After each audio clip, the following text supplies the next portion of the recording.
Harnessing Nonlinearity, Part 3 Symmetries in Discrete Time Dynamics.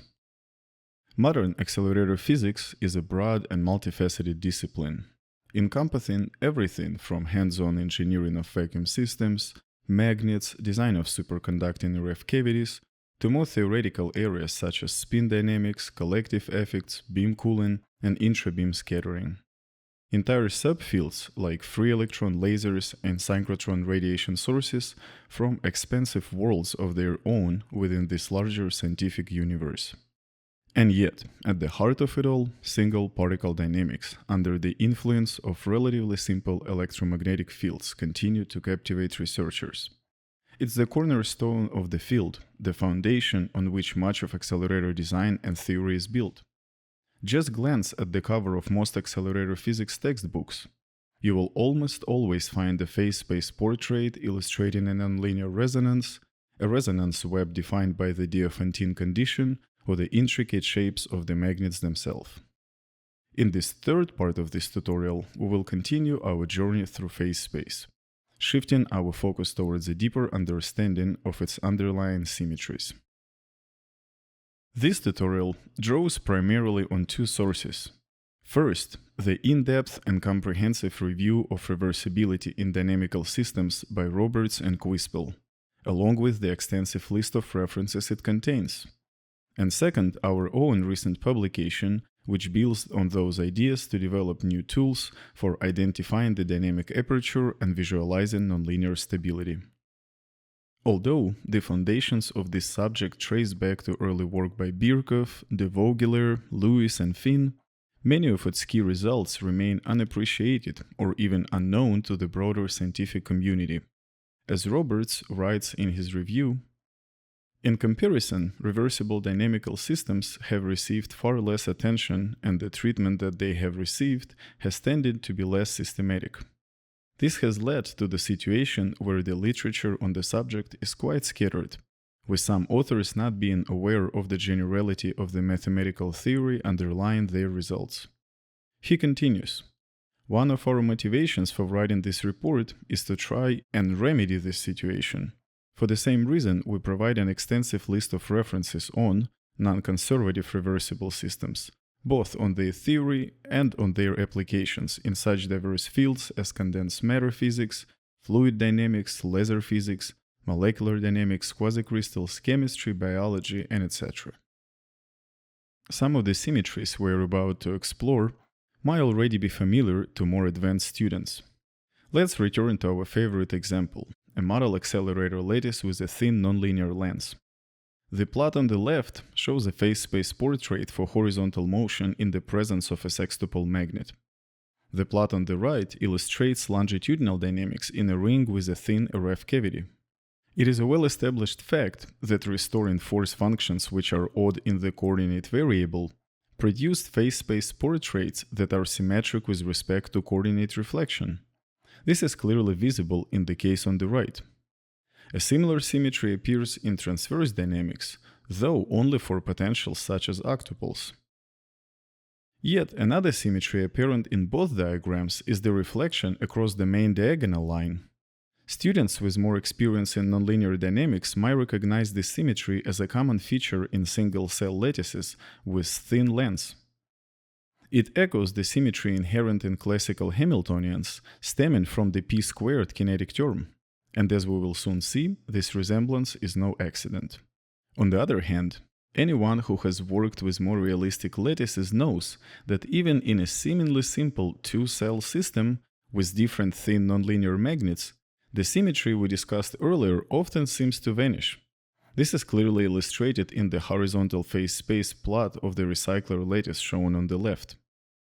Meanwhile, even in a multi-cell lattices, a different type of symmetry frequently appears, this time in configuration space, specifically the transverse xy plane. In the absence of linear coupling, the phase space projection onto xy should exhibit vertical symmetry. However, the corresponding plot on the right reveals a slight asymmetry, indicating the presence of weak coupling in this particular magnet configuration. As we are about to see, these aren't the only symmetries present in such systems, and remarkably, all of them can be understood within a unified framework. So now, without further delay, let's introduce the concept of time reversibility, following the foundational report by Roberts and Quispel. A system that is invariant under time reversal is called reversible. Though it's important to note that this kind of dynamical reversibility is not necessarily equivalent to the invertibility or to thermodynamic reversibility. The classical notion of time reversal symmetry refers to the invariance of a system's equations when time is replaced by its negative.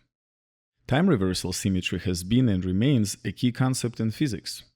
A large number of the differential equations that describe physical phenomena possesses this property.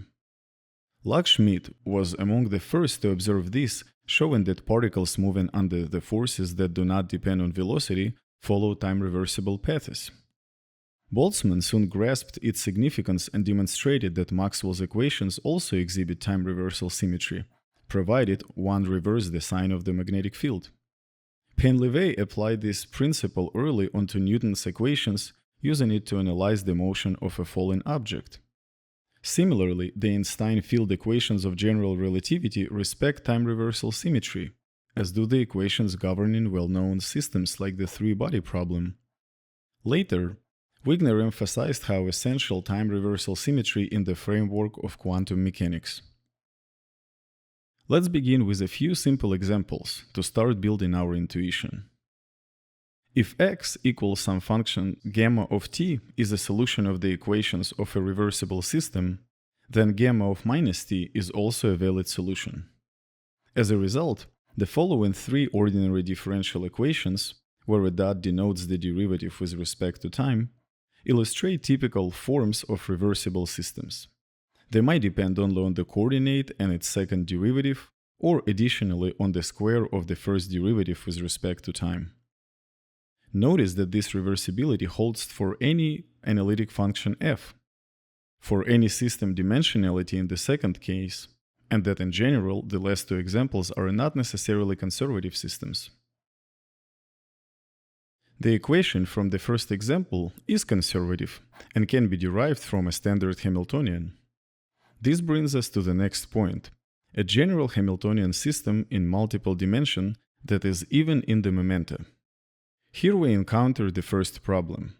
What begins as a simple idea, reversing time while leaving coordinates unchanged in a second-order Lagrangian formulation, becomes more complicated when we write the dynamics as a doubled system of first-order Hamiltonian equations.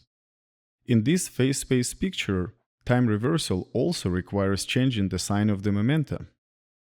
This highlights an important caveat.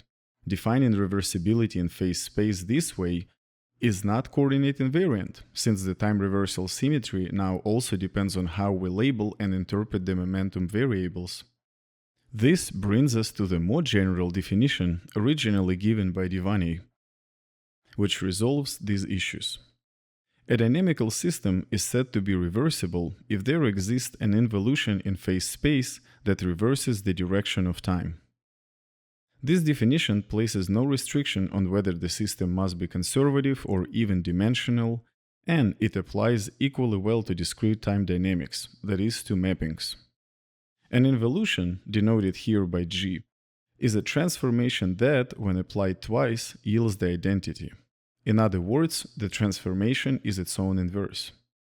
Although at first sight it might not seem clear, this new definition of reversibility encapsulates exactly what one intuitively thinks of as a time reversal invariance. A consequence of it is that if x of t is a solution, then so is g x of minus t, which corresponds to a reflection of the trajectory in the n-dimensional phase space, followed in the opposite sense. We say that g is the reversing symmetry of the system. Trajectories that remain unchanged under g are called symmetric. Those that do not are called asymmetric. By now, you should be able to identify the involution for the earlier examples. Give it a try. Now, turning our focus to discrete time, consider a general map T that advances a phase space vector x from one step to the next. As we noted earlier, we can indicate this by using a prime to mark the result of applying the map. Such a map is said to be reversible if there exists an involution that reverses the direction of time. In compact terms, this means that applying the map, then the involution, and then the map again, brings us back to the involution itself. Even more surprisingly, this condition is equivalent to saying that the map can be written as the composition of two involutions, which we can call here H and G. The inverse of the map is given by the composition of the same involutions in the reverse order. Both of these, G and H, are called reversing symmetries of the map, or simply reversers. For convenience, we will denote these involutions by a capital R in what follows. It is important to emphasize here that this last expression can actually serve as an equivalent definition of time reversibility for maps. In other words, a map is reversible if and only if it can be written as a composition of two involutions. Before we move forward, let's introduce a few more useful definitions to round out this short introduction. First, note that the map and its inverse are conjugate to each other as there exists an invertible conjugation transformation, call it P, that connects them. Mappings that satisfy this conjugancy condition with a general invertible transformation, not necessarily an involution, are called weakly reversible. A map can also possess additional independent families of reversing symmetries. These do not have to be, but often are, weakly reversible. In such cases, the map is called multiply reversible. A notable example in this class of doubly reversible mappings, such as reversible odd maps, where the map also commutes with a rotation by half a full turn. Remember our very first examples of the sextuplets and their ref cavity? This is exactly why the ref cavity exhibits an additional symmetry in the coordinate, and likewise, any lens with an odd restoring force, such as a thin octuple, naturally possesses an extra layer of symmetry in its configuration space. Under the action of a reflection, almost every point acts as a two-cycle, an orbit of period 2. Almost every point that is, except for a special set that remains invariant under a single application of the reflection. This set of affixed points forms what is known as a symmetry line, the line with respect to which the reflection is defined. For instance, the dynamics of a model accelerator ring with a thin nonlinear lens can be written in the Macmillan form: Q prime equals P, P prime equals minus Q plus F of P. This transformation is reversible and can be decomposed into two involutions. The first, Q prime equals P, P prime equals Q, is the familiar linear reflection about the main diagonal P equals Q. The second is a nonlinear vertical reflection, one that leaves the coordinate unchanged but reflects the momentum P across a different symmetry line, defined implicitly by the dynamics. As you can notice, the existence of this second symmetry, which holds for every invariant curve, is far from obvious at first glance. When the lattice consists of two different cells, each containing a nonlinear magnet, even the first symmetry can appear to vanish, as illustrated in the example on the right. Yet the underlying symmetries are still present. This particular case shows level sets of an invariant for the asymmetric Macmillan map, which, despite its name, retains the same qualitative symmetric structure as its one-cell counterpart. What is especially interesting is that the notion of first symmetry, present in all thin lenses, has been there since the very beginning of the theoretical exploration of sextuple, notably in the original work by Hannon. In 1969, he published a landmark paper in which he studied an entire Cremona transformation defined by second-degree polynomials, describing what at first glance appeared to be a system with 10 parameters. The simple model of a ring with a thin nonlinear lens, as discussed earlier, is in fact a specific subclass of this broader system. It depends on at most 4 parameters: the beta and alpha functions, the betatron phase advance, or equivalently the Baire tune, and the strengths of the magnet. Hannon's first remarkable result was to show that by enforcing symplecticity and choosing suitable coordinates, The seemingly 10-parameter system reduces to a single essential parameter, the irreducible rate of discretization at which the nonlinear quadratic kick is applied, namely the Betatron tune. By introducing an alternative pair of variables q and p related to the original coordinates x and y by a simple linear transformation, we can also reduce it to an aforementioned different but equivalent form, referred here as the Macmillan form of the map. Do not confuse with the Macmillan integrable map, which uses the same form but with a very special force function that ensures exact integrability. This form has several analytical advantages, one of the key benefits being that it keeps the orientation of the underlying symmetries fixed and transparent. He further explained the existence of the first symmetry line and emphasized its universality for arbitrary nonlinear kicks. However, in the coordinates he used, the symmetry rotates with the Betatron tune, unlike the fixed diagonal line where we've seen in the case of Macmillan form of the mapping. Finally, he attempted to synthesize everything into a stability diagram, summarizing all possible phase space behaviors. He constructed a combined plot of parameter using the Betatron tune and a dynamical variable defined as the coordinate along the symmetry line, where initial conditions were labeled according to their dynamics. Points along a curve were marked with dots, points on a chain of islands with circles, and blank markers indicated escaping or scattering orbits, corresponding to vertical cross-sections, each marked by numbers above. However, while everything was successful up to this point, Hannon noticed the following. Plot 3 exhibits a string of 5 large islands. One of the islands is situated on the positive L1 axis. This explains the large band on main diagram. The same diagram shows that these islands move away from the center and grow larger when nu zero increases. They are first inside the curve region, this is the case for plot 3, then outside. Similar bands appear on stability diagram for smaller values of nu zero. They correspond to string of 7 and 9 islands. The chain of 6 islands of plot 2 does not appear on stability diagram because none of the islands is on the axis of the symmetry. Incidentally, it seems that all strings with an even number of islands possesses this property. Namely, the centers of the islands are never on the axis of the symmetry. We have not been able to find an explanation for this observed fact.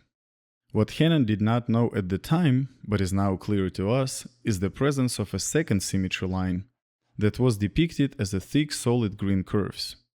One probably noticed how these curves complement the first symmetry line by passing through symmetric points that were missing on the original line. The second reflection takes a similar form, with the second symmetry again defined by a kick function. It is worth noting that while the use of these symmetry lines resolved the mystery left by Hannon, more general planar mappings can include asymmetric points that avoid both symmetry lines. Though this topic lies beyond the scope of this current presentation, interested viewers are encouraged to consult the reference pointed within this tutorial. Before moving on to the next section, where we will take a closer look at the significance of these diagrams, let's make 2 quick remarks. First, thanks to modern software and computational power, these diagrams can now be enhanced not only quantitatively, with higher resolutions, but also qualitatively. For example, by using color to represent the nonlinear rotation number directly, or by applying contemporary chaos indicators, such as RAM or SALI. Second, while these diagrams might appear intimidating at first, we actually already have all the tools needed to sketch them schematically, thanks to our understanding of twist. In particular, for every rational rotation number or corresponding value of the trace parameter A as we use here, one can assume the presence of an Arnold tongue, regions in parameter space where chains of islands form. These tongues appear for all rational values except those where twist is singular. In such cases, the tongue is empty, indicating instability. For the thin sextuple model considered here, the twist becomes singular at integer and third integer resonances, Depending on the form of the map, Hannon or Macmillan, twist either becomes singular or vanishes at a equal to -2. This explains why in the Hannon form the stability diagram expands indefinitely near the half-integer resonance. And what about the orientation of the Arnold tongues? Do they lean to the left or to the right? As you likely guessed, this is determined by the sign of the twist. Now that we've built a basic understanding of small amplitude dynamics, let's move on to the next part where we explore the behavior at large amplitude.